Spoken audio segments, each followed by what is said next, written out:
Okay, hi, I'm Maris Kreisman, and I'm so thrilled to welcome you tonight, or this evening, this afternoon, to another excellent virtual event at McNally Jackson. If you go to mcnallyjackson.com and look at our events calendar, you'll see all the amazing writers and programs we're hosting in the coming weeks. So please keep an eye on the site or subscribe to our newsletter to hear more about what's coming up soon. There will be time at the end of the conversation for your questions, so start thinking about them now. You can put your questions in the Zoom chat and we'll get to them towards the end of the event. We're glad that even though we can't all be in the same room at the moment, we're still able to host events during this difficult time. As we've weathered the pandemic and reopened all 4 of our locations for browsing and shopping, indie bookstores like ours still need more support. And so if you enjoy free events like this one and want us to keep hosting more of them, please buy books from us.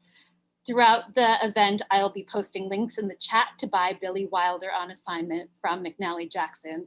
And I'm so thrilled to welcome you tonight to celebrate the publication of this wonderful book, along with the editor of the book, Noah Isenberg, and the translator, Shelley Frisch, and the author and critic, Molly Haskell, as well.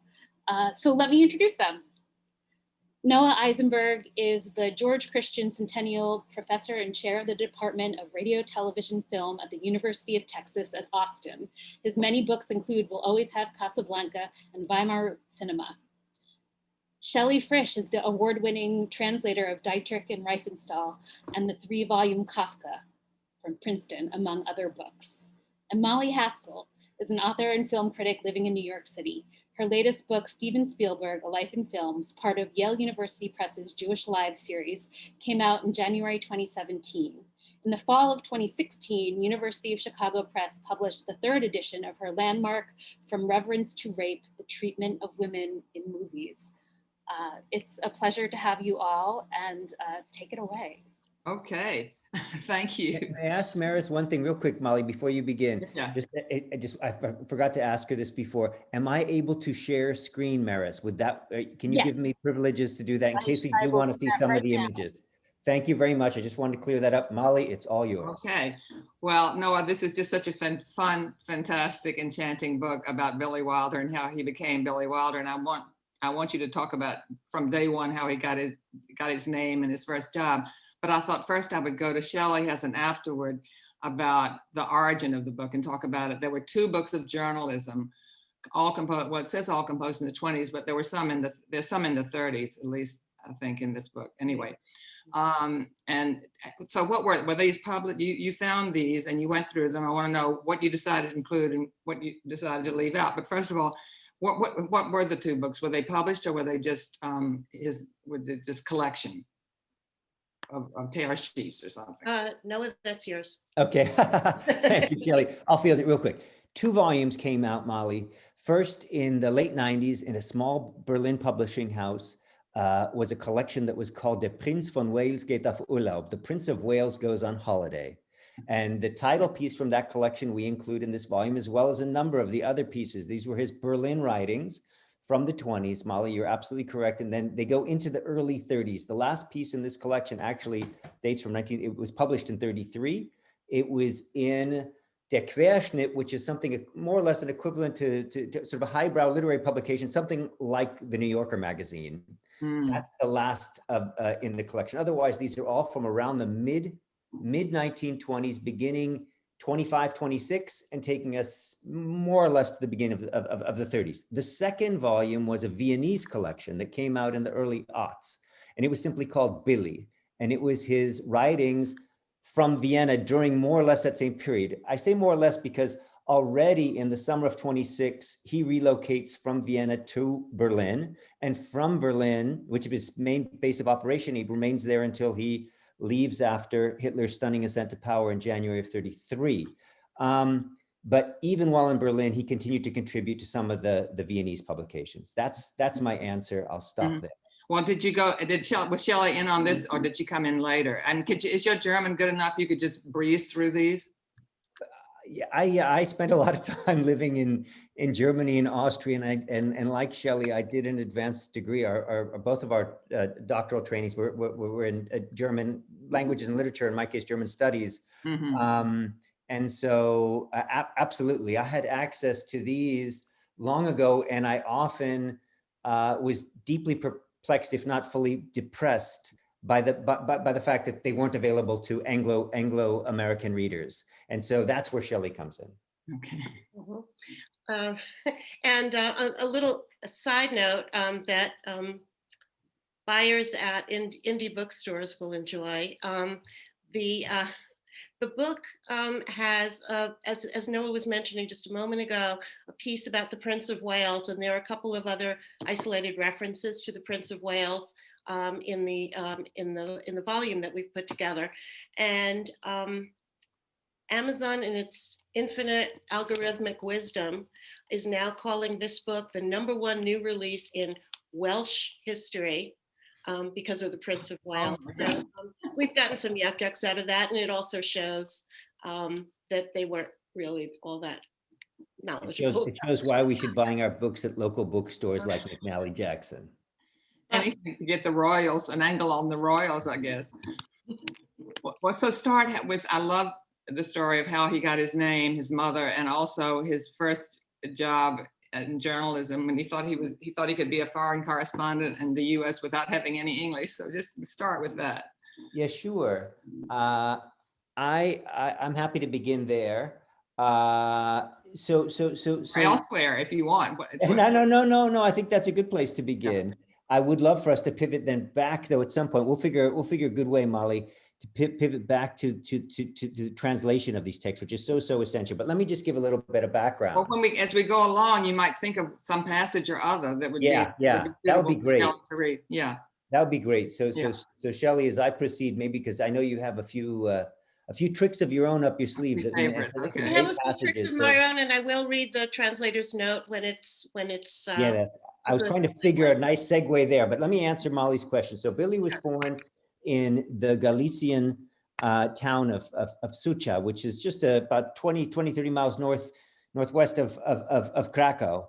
And at his birth, he was given the name Samuel, or what was presumably Shmuel, in memory of his maternal grandfather. His mother, however, was a great fan of all things American and had, in fact, spent a formative period living with an uncle on Madison Avenue, not terribly far from McNally Jackson. And during that time, she's said to have seen the traveling roadshow of Buffalo Bill's Wild West touring show. And she loved the name Billie so much that she decided that rather than calling her son Samuel or Shmuel, she would call him Billie. She'd already, there's a catch to this too, which is that Billie had an older brother named Wilhelm, and she already liked calling him Willy. So you had Willy and Billie. And the German spelling, though, and the spelling that you see in his byline in these pieces that Shelley translated, is always with IE at the end. Yeah. It's only after he made his way to America in 1934 that he realized that that's more of a feminine spelling, according to American convention. And so he quickly changed to the Y. You'd wanted to know about how he got his job. I love that editor, that sort of sleazy editor. Yeah. Sleazy is right. A certain Herr Dr. Liebstöckel was his name. So Billie writes to the there are two reigning Viennese tabloids. There's Die Stunde and Die Bühne. The Stunde, the hour, or the stage, and they're both run by a newspaper magnate from Hungary by the name of Imre Bekeshi, and he's known as being very shifty, and was really the target of Karl Kraus, who was the sort of the reigning don of letters in Vienna at that time. At any rate, Billie wrote, as you mentioned there, Molly, he wrote thinking that if he could he was 19 years of age, he just had finished up his high school or gymnasium, and he thought that if he could just get a job and he had no English skills whatsoever, but if he could get a job as a foreign correspondent, maybe that would be his ticket to America. And so that doesn't work. So instead, what he does, and this is where the sleazy editor is important, this is the story, and I will tell you the story. On a Saturday, apparently, Billie thought that it would be a good idea to drop by the editorial offices of Die Bühne and Die Stunde. They were together. And so he walks in on the theater critic of a certain Herr Liebstöckel, who at that moment in time, so the story goes, is having sex with his secretary. And Billie walks in on them, and the editor responds, "It's a good thing that I'm working overtime," and apparently on the spot offers Billie a job to file crossword. He wrote crossword puzzles. He filed short reviews. I have a couple of examples that we can get to when we share a screen, but that's the story, that's the legend, and we're going to print the legend on that one. Well, it has and that wonderful thing of sort of all the time you feel he's on this sort of slippery path between fact and fiction, and between the sordid and the respectable, or the barely respectable, and sort of that, I think that whole episode sort of launches it, sort of sets the tone and pattern of his life and his hustle. He's just a real hustler in all senses. Yeah. That's an issue that we face throughout the collection.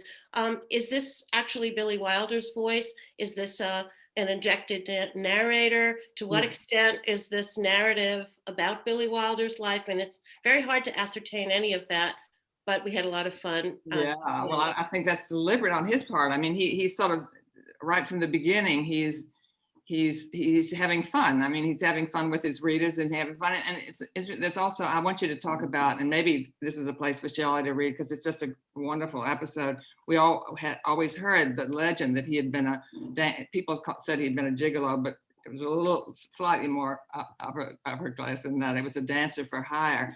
And what the editor, what his boss wrote about him was also very, very sort of telling and insightful. And that whole both of you talk about that episode. You have a passage, don't you, Shelley, from that? Yes, it's of course that is the lengthiest piece in our collection, but I could read something that would be a snippet. I'm not sure. The letter from the editor, and also I thought when he's describing how he prepares to go out, and how he talks about the beauty. I was thinking about sort of gender slippage when he talks about these products that the men are using that are sort of like women's products, and that whole thing. He's a little embarrassed that his landlady can see all these bubble bath products and cosmetics and things that maybe don't seem very gentlemanly to his landlady. Again, that strikes me as autobiographical. Sorry? Yes, he's highly perfumed, I think, as well. He talks about how, yeah. Mm-hmm. Well coiffed and highly perfumed. And all of that, right. He's got to look slick. And at the beginning of that selection, of course, he's the opposite of slick. He's down and out. He's down to his last pfennig, has nothing, and then meets this experienced dancer, a man named Roberts. And the next thing you know, he's sashaying across the floor with whoever he's told to dance with. If he's told to dance with the lady at table 91, well, that's where he goes. And there are all sorts of hilarious little vignettes that come out of that all in this piece. And no real embarrassment. I mean, he's not hiding any of it. That's what I love about it. There's no sense of shame, or that this is not manly and so I shouldn't tell this story, but he revels in it. He revels in it, that's true. There are some parts at the very beginning of the episode where he's ashamed of his poverty, of his down-and-outness. And he has to keep turning his collar around because it's so threadbare. And so he keeps on finding ways of looking not quite as bedraggled as he might otherwise when he first meets this Roberts who brings him into this world. But he soon, as you say, he finds his way. He, after again being horrified in the lobby where he thinks that people think that he belongs and he's sure he doesn't, the sort of imposter syndrome, I guess, that all of us feel at every point in our own professional lives. Maybe I can speak for all of us. I can certainly speak for myself. And yet at the same time, as you say, Molly, he does the polished exterior. And I think he develops a real appreciation for people who come from the bottom, who come from the sort of dregs and sort of and acquire spit and polish. I mean, one of my favorite things is about Adolphe Menjou and the story of his evolution into a star. He started as a waiter. I mean, and it's a lot of that feeling for the lower depths and climbing out of it. And I think he's interested in people that do that, don't you think? Mhm. Yeah. I do, and also while he's doing it, he also, and this is something that Noah and I have talked about, he's always injecting the American element into Mm. it. And somehow the upward striving is always westward striving at the same Mhm. time. He's looking toward rich Americans, for example, Cornelius Vanderbilt, as role models, and a very strange boss who hires him or his alter ego, I don't know, Mm. to smile all day at a marmalade factory. And that's the sum total of his job duties. But it's seen as a very American thing, and American in this sense is that path to upward mobility. Mhm. That piece, Shelley, is definitely an imagined one because he writes it from the vantage point as if he were already a sort of a hard-boiled reporter in New York, writing for a New York tabloid. Mhm. Whereas, It has to be, right. you know, whereas Wilder hadn't yet set foot on American soil at that point, and so that one is definitely imagined. There's some of these other you mentioned you know, whether or not this is Wilder who's speaking or just his sort of his doppelganger, his idealized self. But regardless of who it is, it still has all of that wit and that mischief, that element of play. Molly's referring to the fun that he seems to be having, and that's really on display, I think, throughout the collection. That the piece, though, Shelley, maybe you do, if you wanted to read from among the different translation, passage of translation, this was a 4-part piece that was published in the Berliner Zeitung am Mittag. And then, and this kind of loops back to what I was saying earlier, and then he filed it again in Vienna, and it appeared in Die Bühne, in the stage. But you had some nice passages, I thought, Shelley, from that piece, because it's far too long to read in its entirety. Mhm. But there are some really, really great sections that I think maybe would speak to some of the things that Molly was mentioning as well. Right. Well, I can start from a place near the beginning when he runs into this Roberts and starts reimagining himself as a dancer rather than somebody at the brink of pennilessness, as it were. Mhm. And so I can read a little bit of that just to give a flavor of this transformation.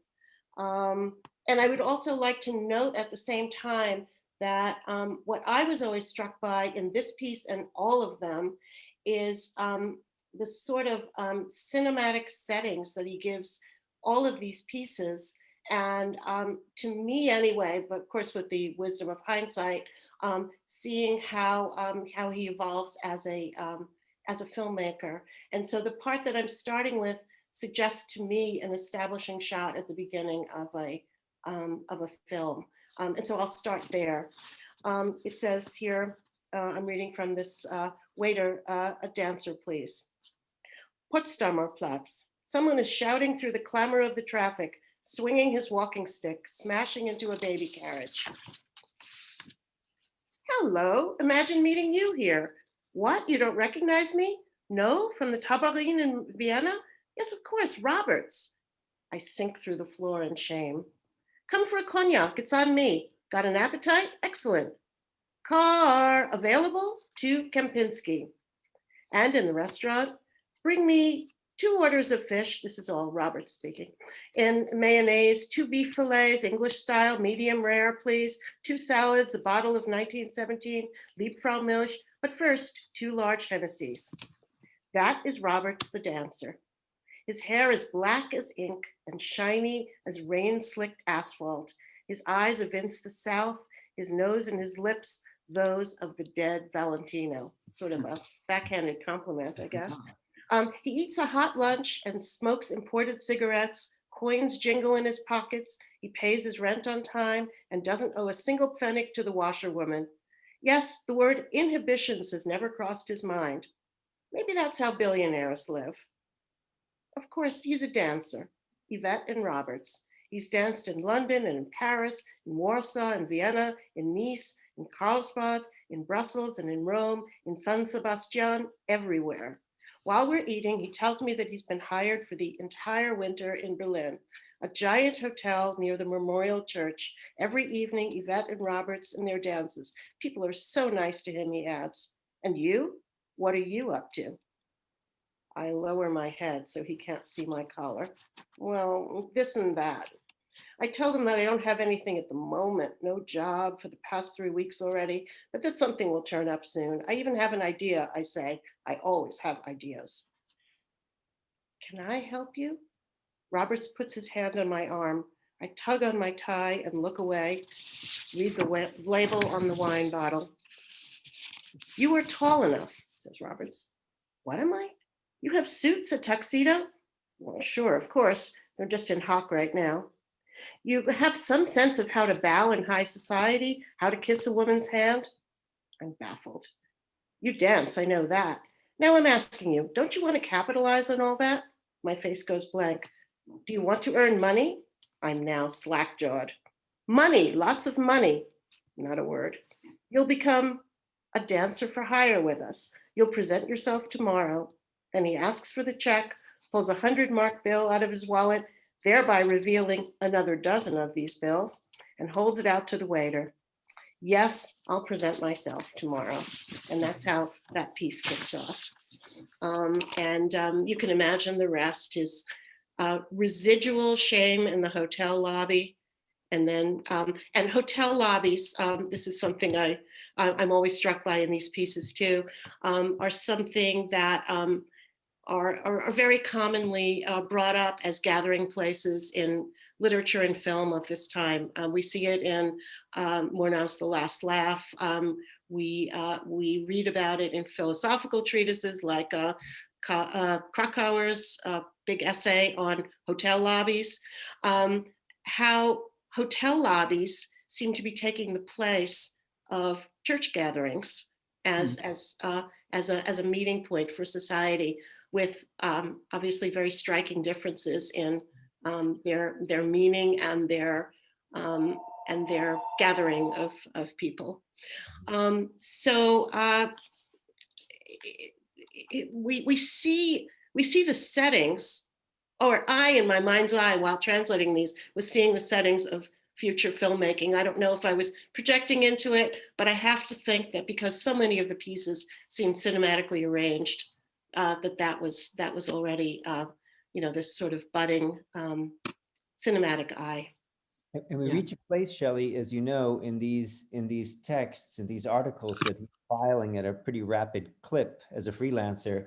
We reach the place where he also begins to write screenplays, in some cases uncredited and others credited. And there is this kind of overlap between them. Right. He starts to write film reviews and right. make films and like People on Sunday, which was well, he talks about one reporter whose articles were like a good film script. They were tightly constructed. So he's thinking about that kind of dramatic construction. But I think you say something, the key thing, Noah, that his was a raconteur cinema, long on smart, snappy dialogue, short on visual acrobatics. And that's true. You can feel the dialogue and his ear for dialogue, and also his feeling for characters, for vivid characters that he'll retain. Most people, I think there's a whole repertoire there of people that he'll draw on. Absolutely. And I think talk about Never on Sunday and how he got into. I mean, that the whole description of that is like bipolar. We're so happy, we're so depressed. Yeah, that is a great story, and it's an important one for the development of Billie Wilder as a budding screenwriter. So in the summer of 1929, he joins forces with a bunch of young upstarts, people who really didn't have a whole lot of experience. Fred Zinnemann was there to hold the reflector with the cinematographer Eugen Tryftan, and Tryftan had in fact had some experience. He is the true cinematographer on the film, and he had worked with Fritz Lang on Metropolis and had developed this Tryftan process, as it was called. And Tryftan would also make his way across the Atlantic and eventually go on to earn the Oscar for Best Black and White Cinematography for The Hustler in the 1960s. But it's Edgar G. Ulmer, and who'd worked. Shelley, you mentioned The Last Laugh. Murnau came in 27 to Fox Studio and to direct Sunrise, his American debut, and Omer is the set designer on that picture. So Omer returns to Weimar Berlin in the late 20s, 28, 29, and he, together with Robert Siodmak, would direct this film. Now, as for the story, Billie Wilder frequented the Romanisches Café, as it was called, on Kurfürstendamm, which was a great place to hang out if you didn't have a lot of money and if you were a creative type. So lots of cabaret artists, lots of writers, you know, for price of a single cup of coffee, you could sit there for hours on end and read the newspapers, which would hang on the rack and all of that. And he's said to have written the script for People on Sunday on scratch paper, on napkins at the Romanisches Café. What's interesting about this collection, I find, one of the many things that I find noteworthy, is that he actually has a piece in the collection that's called Berlin Rendezvous. And among the favored rendezvous spots, you know, for these, well, in this case, romantic trysts and whatnot, is the Normal, or this oversized clock at the Zoologische Garten, the Berlin Zoo subway station and railway station. So I'll show you that in just a second, but you can see how, as Shelley, as you were pointing out, with this focus on, hotel lobbies, and you forgot about Dear Vicky Baum, because of course in Grand Hotel, that the hotel lobby is so important for that novel, and then ultimately translated to the screen.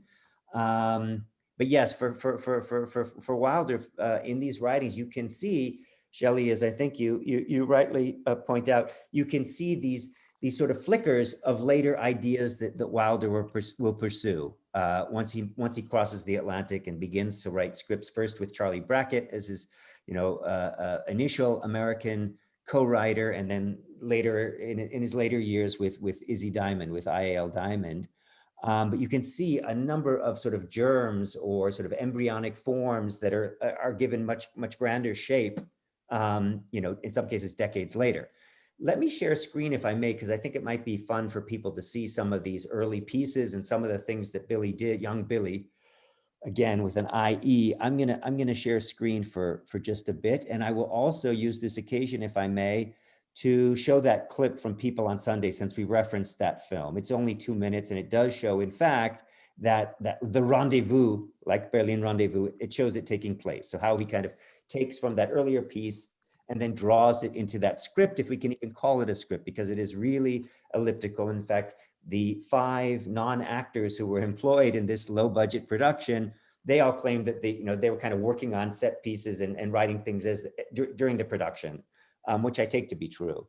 But anyway, here, let me share a screen, and I will then take you through a few slides, and then also to there we go. I'm just going to make sure that it's in slide mode.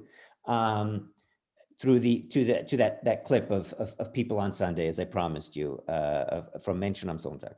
So mentioned moments ago, and you can see Billie credited here. He furnished the Bühne and I think also in Die Stunde. These are the 2 Viennese tabloids.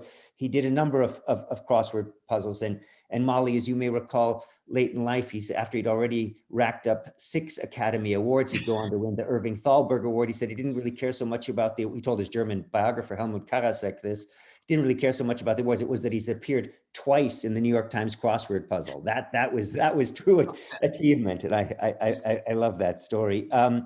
Here's a group, he, like so many of these young creatives, and especially those who found their way into the motion picture industry, they began with Max Reinhardt. And this was true of Edgar Ulmer, this was true of Wilder, it was true of Cinnamon, and true of so many actors as well, male and female actors. But this is a picture of the whole sort of the Reinhardt group there. Including, in fact, this Herr Liebstöckel, the same theater critic who was allegedly betting his secretary there on that fateful Saturday afternoon when Wilder made his way to the editorial offices. This is young Billie's, and he has the S from Samuel as his middle name there. But this was his calling card, his visiting card from when he was still at Die Stunde. again, a mere 19 years of age when he starts to file those crossword puzzles and capsule reviews and so forth. This is a piece, there are two pieces devoted to the Manchester-based all-girl dance troupe, the Tiller Girls. This is the Tiller Girls sind da. The Tiller Girls are here. And this announces their arrival at Vienna's Westbahnhof train station. And Billie, again, 19 years of age, goes and sees these young women arriving at the train station. And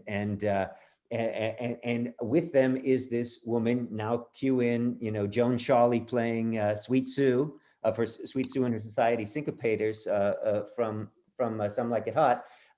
There is a Miss Harley who escorts these young women, and Billie really has a great time with this, not only writing this piece, but then Shelley, as you know, he goes on and interviews, and that was a real trick, and maybe that would be something that we can come back to for you, maybe if you wanted to talk about that, because he interviews these young women who are trying their best to try to kind of trot out some of their German terms and butchering the German language in the process. But we can maybe return to that idea. Let me just show you here. My son is in the background fixing himself a drink. Sorry for that. This is Paul Whiteman, whose orchestra was touring and made their way to Vienna in June of 26. And you can see in this photo, a young Billie Wilder, he's there, the second from right, with his snap brim hat, looking kind of cocky, and also, I think, really trying to assert himself. It was through Whiteman that he would actually make that journey to Berlin just months later and travel with him. He's sort of working as a press agent, something of a Sidney Falco character, if you think of Tony Curtis's role in Sweet Smell of Success, where he was writing, kind of puff pieces on Whiteman. When Alan Dwan would make a trip to Berlin a few years later, he would also serve in a similar capacity. So here you have him, yes, with Paul Whiteman. He was known, and you had referenced, I think, the structure, Molly, of some of the writing that he really enjoyed. And he talked about it having kind of a 3-act structure. I think it was Erich Kästner, if I'm not mistaken, who wrote in that way, or it was Alfred Henschke, who also, these are kind of both mentors for Billie when he was trying to become a successful journalist in the 1920s. But one of these figures was the racing reporter, the rasende reporter, and you can see this image of Billie. And was known to kind of flit about, was very impatient, was an inveterate pacer his entire life. This is the piece that Shelley just read from. This is Herr Ober, bitte einen Tänzer. This is the reprint in the Viennese tabloid, Die Bühne. I mentioned that young Billie began that at the same time that he's filing these freelance pieces, he's beginning to write screenplays. And one of the first ones for which he was credited was Ernst Lemle. This is Uncle Carl Lemle from Universal Studios. This is his nephew. It's Der Teufelsreporter, which is a hell of a reporter. And you can see Billie there, credited there, Manuskript, as the screenwriter. In that film, he also has a brief cameo, and you can see him there second from the left, again, wearing his snap brim hat and doing his best to look like an almost American style hard-boiled reporter. Let me just move on real quick. This is the scene at the Berlin Zoological Garden. And it's just a still here, but here is then the moving, this is just a short clip of about 2 minutes, and then I'll stop and turn things back over to you. I've said enough, but here, let me just show you this clip.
stops right there with the dissolve.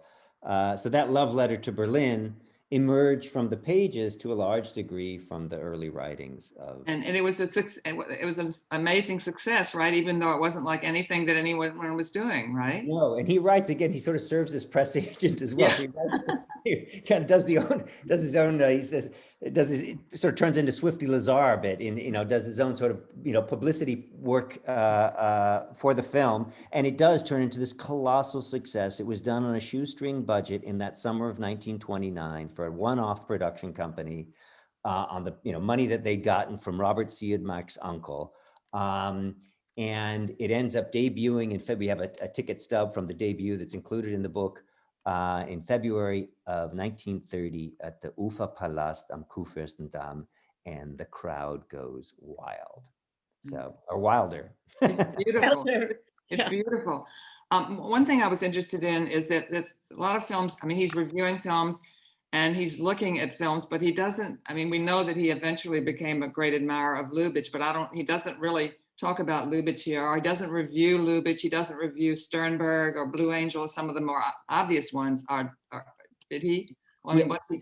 Yes and no. Yeah. There's a very, very short and witty piece on Lubitsch, but it's sort of a Tiny little. imagine casting. It doesn't go into any depth. He does go into more depth on Erich von Stroheim, as you know. And as for Blue Angel, we don't get a review of the Blue Angel, but we do get a review of an earlier Marlene Dietrich, a film in which Marlene Dietrich appears. And of course, he would cast Marlene Dietrich in two of his later films, in Foreign Affair, as well as Witness for the Prosecution. So there's that. But as for the Stroheim piece, which I think is interesting to note, you have a discussion of Stroheim that is witty and that is quite comprehensive. It's one of the longer Very pieces, good, yeah. but also focuses, as you may recall, on Gloria Swanson, in particular, her performance in Queen Kelly. Yeah. And Paramount goes on to pay $1,000 for the rights in order to screen it within Sunset Boulevard, when William Holden and Gloria Swanson are on the couch doing their sort of home movies moment, watching Queen Kelly. So you can see again these sort of little germs that come back around. Yeah. One of the touching things, it's a little bit different subject, but I think I was charmed by the translation of it. He has that little piece, and it also shows how this kind of melancholy and humor are side by side, or sometimes it's even a sense of despair. I mean, this interesting mixed moods. And it's the story of the death of the salesman. There's a traveling book salesman, and Shelley translates it so that he's always snuffling. And he says, how do you do it? And I wonder, was the German like the English there, where he says, criminal novels, for criminal novels. Yes. Yeah. That Right. was That was an interesting challenge to try. Yeah, I love that congested speech. It's perfect in English. Was it more or less analogous in German? I don't remember the details at this point, but similar. I tried to speak all those lines with imagined congestion. Yeah. And see what came out of them. That was an interesting.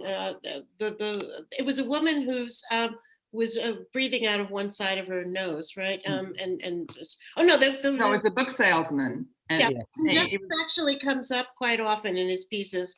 It'd be interesting to know. But it's a suicide, and yet he gets all this humor out of it, which to me is very Wilder. Yes. Yeah.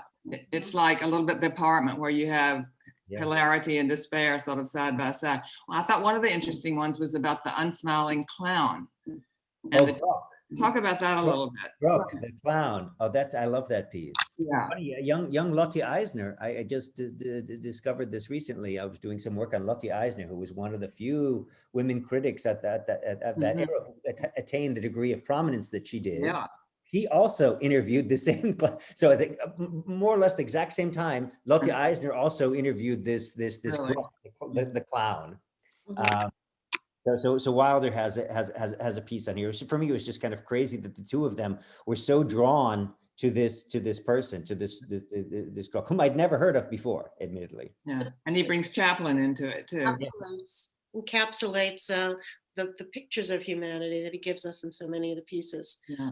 It's as I wrote, I think in the translator's note or elsewhere, these aren't really belly laughs as much as like little chuckles that come up every once in a while, because you're laughing, but not out of your whole being. You're also they're also very, very sad and melancholy, as you say. Exactly. Yeah. Well, Uh, maybe Shelley should read the thing about the coffee. Do we have time for her to do one more? Sure, I think can we multitask here? There's someone in the chat who wants to see the crossword image. Do you mind if I pull that up, Shelley, while you read? I have no problem with that. That won't disturb you in any way, will it? Not at all. Okay, I'm going to do that because Somebody's going to solve the crossword puzzle. yeah, Rita has asked. All eyes are going to be on the crossword. Okay, Here's to Shelley, eyes on the crossword. I'll pull it up.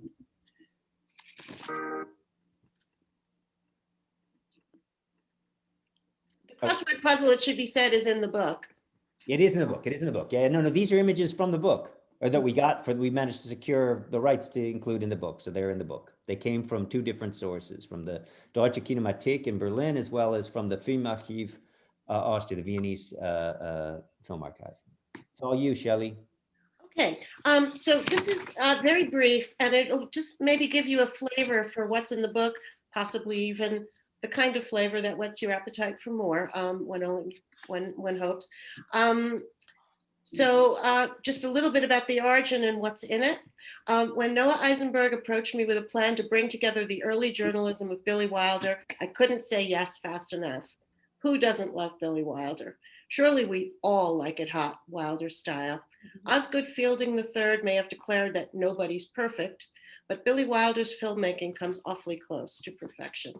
I must confess that prior to working on this collection, I'd never read Wilder's early journalism, but once Noah supplied me with the two books on which this compilation draws, one a set of, as Noah just mentioned, the writings in Vienna and the other in Berlin, I was entranced all over again by Wilder's powers of observation that shed light and laughter on the human condition. Wilder's outsized gift of gab, there I'm borrowing an expression from Noah, is in full evidence here. Wilder's humor is sly, subtle, and oblique, giving rise less to belly laughs than to ongoing chuckles, as I said a moment ago. Noah had already pored over the collection of Wilder's journalism, written first in Vienna and then in Berlin. Then I joined in the fun. What a cornucopia awaited us. We sought out a selection that would offer readers a sweeping overview of Wilder's reflections on current films, the latest cultural and fashion trends, fickle weather patterns, his own plans to shoot a film, and how that film evolved. That's the one you've just seen a clip of, and his encounters with both celebrities, Ernst Lubitsch, Cornelius Vanderbilt, Asta Nielsen, Paul Whiteman, the Tiller Girls, and a whole host of quirky, so-called ordinary people, such as the lucky, real or imagined, probably imagined, individual who earned his living by smiling uninterruptedly. Wilder's range is vast. We learn how the smell of matches has evolved, how efforts to modernize cafes wind up erasing our collective memories, how a business tycoon can't manage to see a dentist, how the Prince of Wales suffers from an absurdly privileged ennui, how which is more painfully true today, I would say, than even then, how the art of telling lies ought to figure in the school curriculum.